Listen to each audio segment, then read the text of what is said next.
Today's question is about everybody's favorite frog pose.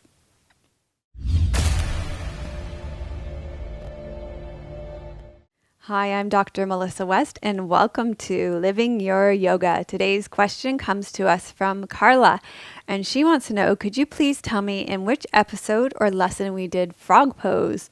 I really liked that session, but I can't seem to find it again. Thank you for everything.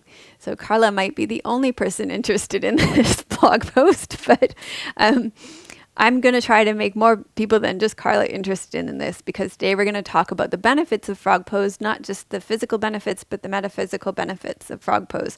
So first of all, let's just look at what frog pose is. When she's talking about frog pose, she's talking about the version that I do, which is this version, where your legs are at a 90-degree angle, and then we come down here.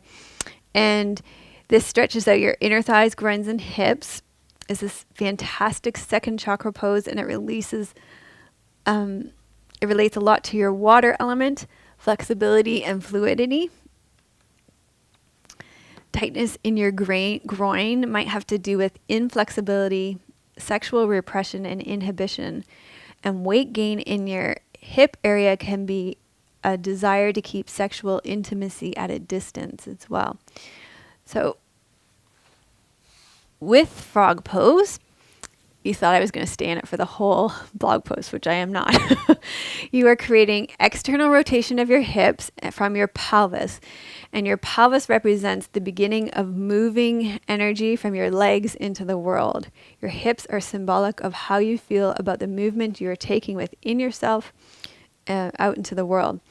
Stiffness in your hips can be due to holding on to the past until eventually you become immobile.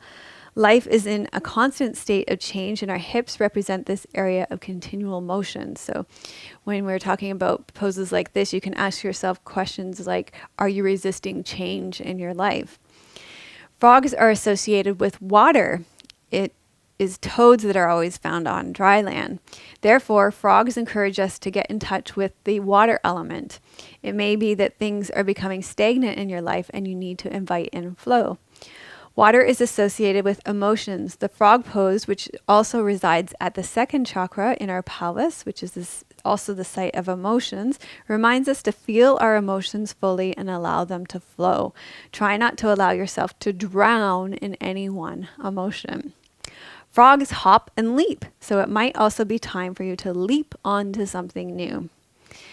We have done frog pose in lots of lessons. Here are some of them. I will link to 3 of them in the show notes. Namaste Yoga 176, Happy Baby Pose, and another one that I'm not really sure of from the links, but there are 3 classes that I'll link to in the show notes. And I hope that helps. Thanks for your question. If you liked this video, give it a thumbs up. Leave your comments below, and thanks so much for your questions.